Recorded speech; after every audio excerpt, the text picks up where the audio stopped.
ప్రైజ్లా అందరూ బాగున్నారని మీ అందరి కొరకు నేను ప్రార్థన చేస్తున్నాం. సియోను ప్రార్థన గోపురం గుంటూరు అనే యూట్యూబ్ ఛానల్ వీక్షిస్తున్న బిడ్డలందరికీ ప్రభు పేరిట శుభాభివందనాలు. God bless you. దేవుడు మిమ్మల్ని దీవించిన దాకా మా ఛానల్ని చూడండి. ఈ యొక్క బంధువులకి, స్నేహితులకి షేర్ చేయండి, సపోర్ట్ చేయండి. దేవుని నామ మహిమార్థంగా అనేక ప్రజలకు ఈ వాక్యం విన్నట్లుగా దీని యొక్క ఛానల్ కూడా సబ్స్క్రైబ్ చేసి మమ్మల్ని దేవుని పనులు బలపరచడానికి ప్రోత్సహించాలని ప్రభు పేరిట తెలియజేస్తున్నాను. Praise the Lord. అందరూ బాగున్నారని ప్రభు పేరిట మీ అందరికీ శుభాభివందనాలు. God bless you. మరి స్త్రీలరా, మరి యేసుక్రీస్తు ప్రభువారు శరీరధారిగా ఉన్నప్పుడు ప్రభువారు వేదనతో, రోదనతో కొండకెళ్ళి ప్రార్థించాడు. ఈనాడున్న క్రైస్తవ సమాజము దేవుని యొక్క మాట మీద వాక్యం వింటున్నారు, కానీ వారు ఆత్మీయంగా బలపరచబడటానికి మోకాలు వంచటం లేదు. ఎందుకు మోకాలు వంచటం లేదు అంటే ప్రార్థన చేయటానికి వారికి సమయం దొరకటం లేదు. మానవుడు ఫుల్ బిజీగా ఉన్నాడు, అన్ని పనులు చేయడానికి సమయం ఉంది. కానీ నిన్ను కనికరించి బలపరిచి నీ కొరకు సెలువులో ప్రాణం పెట్టిన ప్రభు నామాన్ని బట్టి ప్రార్థన చేయడానికి సమయం దొరకలేదు. ఎందుకంటే మానవుడు సమయాన్ని వ్యర్థంగా పోలిస్తున్నాడు, బిజీ షెడ్యూల్లో బ్రతుకుతున్నాడు. కానీ దేవుడు అంటున్నాడు, ఎవడు ప్రభు నామాన్ని బట్టి ప్రార్థన చేస్తారో వారు రక్షించబడతారు అని ప్రభు చెప్పాడు. రే సహోదరి సహోదరులారా, ప్రభు నామాన్ని బట్టి ప్రార్థన చేయటం మానకూడదు.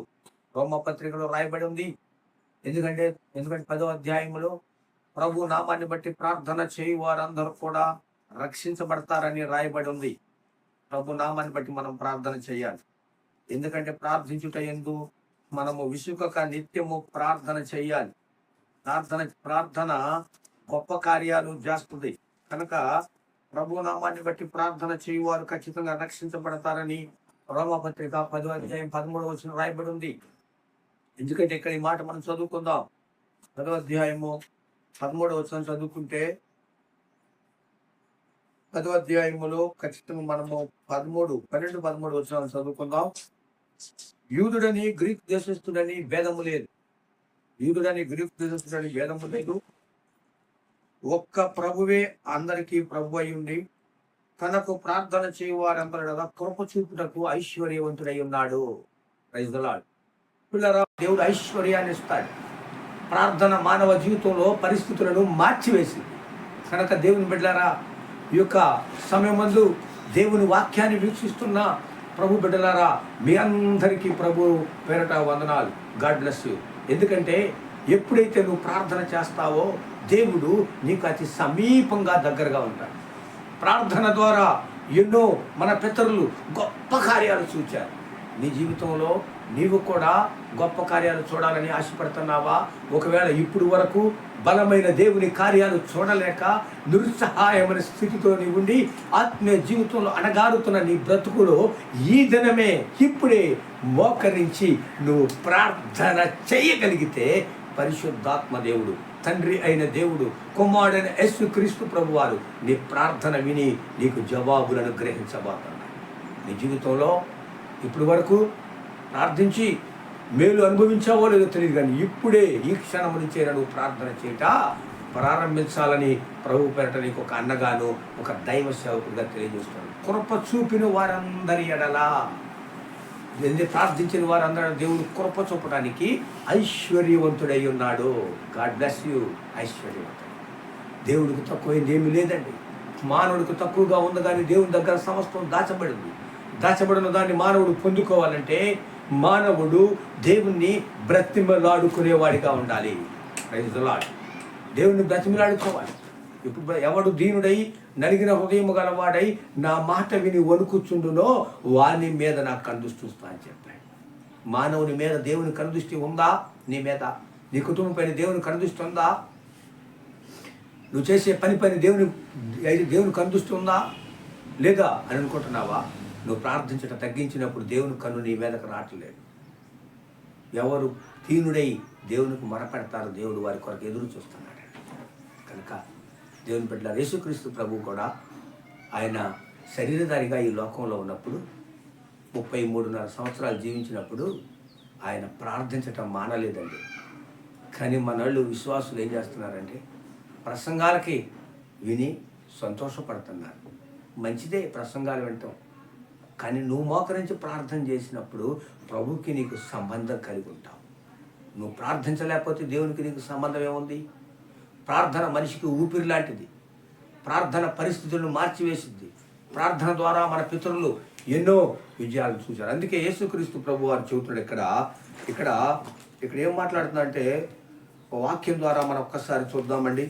ఆయన ఇక్కడ మీరు శోధనలో ప్రవేశించకున్నట్లు మెలకువగలిగి ప్రార్థన చేయండి అని యేసుక్రీస్తు ప్రభు వారు శిష్యులతో మాట్లాడుతున్నాడు. దేవుని బిడ్డలారా, ఇక్కడ మార్కు సువార్తలో రాయబడి ఉంది. మార్కు సువార్తలో 14వ అధ్యాయంలో 38వ వచనంలో మీరు శోధనలో ప్రవేశించకున్నట్లు మెలకువగా నుండి ప్రార్థన చేయుడి అంటే మనము శోధనలో ప్రవేశించకుండా ఉండాలంటే మెలకువ కలిగి ప్రార్థన చేయాలి. ఏ మెలకువ కావాలి? ఆత్మ సంబంధమైన మెలకువ కావాలి, శరీర సంబంధమైన మెలకువ కావాలి. ఎప్పుడు నువ్వు మెలకువ కలిగి నువ్వు ప్రార్థన చేస్తావో అప్పుడు దేవుడు నిన్ను శోధనలో పడకుండా నీ ప్రార్థన నిన్ను కాపాడింది. అందుకే అంటున్నాడు, ఆత్మ సిద్ధమే కానీ శరీరము బలహీనముగా ఉన్నదని యేసుక్రీస్తు ప్రభు వారి శిష్యులతో మాట్లాడుతున్నాడు. దేవుని బిడ్డ, శరీరానికి ఆహారం అన్నమైతే ఆత్మకు ఆహారము ప్రార్థన, వాక్యము. కనుక ఈ యొక్క ప్రార్థనను చేయకపోతే నీ ఆత్మ నీలో దిగజారిపోతూ ఉంటుంది. నీ ఆత్మ నీలో నుంచి కృషించిపోతుంటుంది. శరీరం బలం పొందుకుంటే ఆత్మ కృషించిపోద్ది. కనుక ప్రార్థించే వారిగా ఉండాలని ప్రభు ఈ ఉదయకాల సమయంలో చూస్తున్నాడు. ఎందుకంటే శిష్యులతో మాట్లాడుతున్నాడు, శోధనలో ప్రవేశించకుండానట్లు. అంటే ప్రార్థించకపోతే ఏమొస్తాయంట? శోధనలు వస్తాయి, కష్టాలు వస్తాయి, బాధలు వస్తాయి, నిందలు వస్తాయి, అవమానాలు వస్తాయి, ఎన్నో ఇరుకులు ఇబ్బందుల మధ్యన నీ జీవితంలో నువ్వు కొనసాగక తప్పదు. అదే ప్రార్థిస్తా ఉన్నావంటే దేవుడు ఈ ప్రార్థన నీకు చుట్టూరు కంచి గొడగా, నీ కుటుంబం చుట్టూ, నీ చుట్టూ, నీ పరిచయం చుట్టూ దేవుడు నీ కంచెని వేస్తాడు. కాబట్టి దైవబిడ్డలారా గ్రహించండి, ఈ సమయంలో నువ్వెక్కడి నుండి వీక్షిస్తున్నా, ఎందుకంటే మోకరించి నువ్వు ప్రార్థించటం మానవద్దు. యేసు ప్రభు వారే కొండకెళ్ళి మోకాళ్ళు వంగి ప్రార్థన చేసేదండి తండ్రికి. మరి నువ్వు ప్రార్థన చేస్తున్నావా లేదా? ఒక్కసారి నీకు నువ్వు ప్రశ్నించుకో, నాకు నేను ప్రశ్నించుకోవాలి. ప్రార్థన ద్వారా దేవుడు ఎన్నో గొప్ప అద్భుతాలు మానవ జీవితంలో చేయడానికి ఆశపడుతున్నాడు. అలాగే యేసుక్రీస్తు ప్రభు వారు కూడా ఒక ఉపమానం చెప్పాడండి. ఏమిటా ఉపమానము అని చెప్పి మనం చూస్తే లూకా సువార్త 18వ అధ్యాయంలో ఒక ఇద్దరు మనుషులు ప్రార్థన చేయటానికి దేవాలయానికి వెళ్ళారు. వారిలో ఒకడు సుంకరి, రెండవ వాడు పరిసయ్యుడు. అయితే పరిసయ్యుడు చేస్తున్నాడు ప్రార్థన.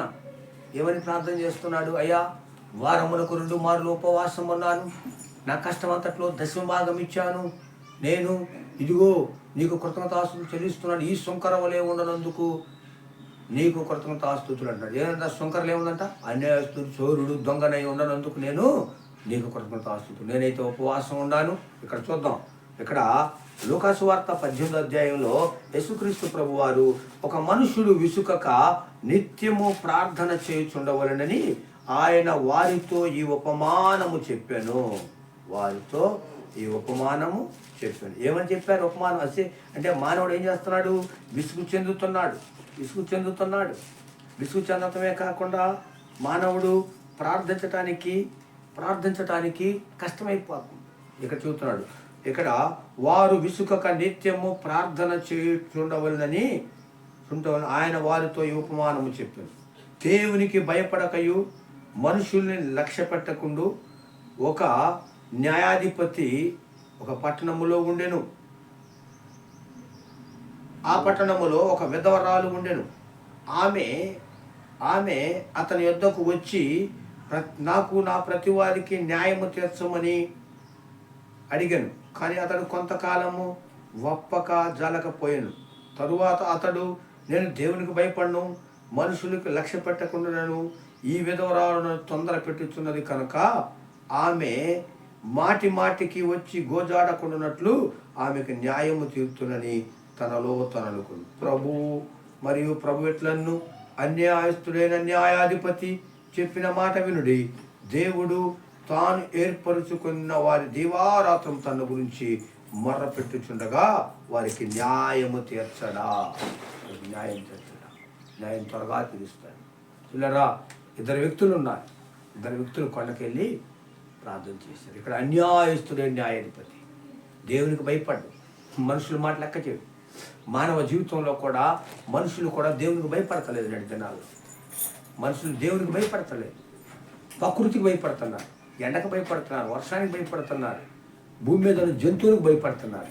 కానీ దేవునికి మానవుడు భయపడతలేదండి. ఎంత చూడండి, సృష్టికర్తను మర్చిపోయి సృష్టిని పూజించుట న్యాయమా అన్నట్టుగా సృష్టికి భయపడుతున్నారు, ప్రకృతికి భయపడుతున్నారు, సృష్టికర్తకు భయపడతలేదు. కనుక ఇక్కడ దేవుడు అంటున్నాడు, అన్యాయస్తుల న్యాయాధిపతి ఎదరాల గురించి మాట్లాడుతూ కనుక తను న్యాయము తీర్చేంత వాటికి విసకకుండా నిత్యము ఆయా అన్యాయస్తుల న్యాయాధిపతి దగ్గరికి. అలాగే మనం కూడా దైవబిడ్డలారా, దేవుని ఆరాధిస్తున్న మనము కూడా మనం ఏం చేయాలంటే, విసుక్కొనక నేను ప్రార్థన చేశాను, ఇన్ని సంవత్సరాలైంది, అన్ని సంవత్సరాలైంది, నాకు జవాబులు రాలేదు అని చెప్పి నువ్వు ప్రార్థన చేయటం మానకుండా నిత్యము నువ్వు ప్రార్థన చేయాలి. ప్రార్థించినప్పుడు నీకు దేవుడు గొప్ప జవాబులు ఇస్తాడు. కనుక ఇద్దరు వ్యక్తులు దేవాలయానికి వెళ్ళారు ప్రార్థన చేయడానికి. ఒక అతను పరిసయ్యుడు, రెండో అతను సొంకరి. పరిసయ్యుడు ప్రార్థన చేస్తున్నాడు. చూడండి ప్రియులారా, తను హెచ్చించుకుంటూ ప్రార్థిస్తున్నాడు. పరిసయ్యుడు ఏమని ప్రార్థన చేస్తున్నాడంటే, ఇక్కడ పరిసయ్యుడు నిలవబడి, లోకాసువార్త 18:11 పరిచయుడు నిలవబడి, దేవా, నేను చోరులను, అన్యాయస్తులను, వ్యభిచారులైన ఇతర మనుష్యుల వలెనైనను ఈ సుంకర వలె ఉన్నందుకు నీకు కృతజ్ఞతాస్తుతులు చెల్లించున్నాను. కానీ పరిసయ్యుడు తనతో హెచ్చించుకుని ప్రార్థన చేస్తున్నాడు. అన్యాయస్తుడంట, చోరుడంట, దొంగను కాదు, అన్యాయం చేసేవాడిని కాదు, సుంకర వలె ఉన్నందుకు వ్యభిచారిని కాదు, నీ కృతజ్ఞతాస్తుతులు అంటున్నాడు. శంకర్ ఏమని ప్రార్థన చేస్తున్నాడు? ఆకాశము తట్టు కళ్ళు ఎత్తడానికి ధైర్యము చాలక గుండెలు బాదుకొనుతూ, దేవా, పాపిని నన్ను కనికరించు అని ప్రార్థించగా దేవుడు శంకరి మన విన్నాడండి.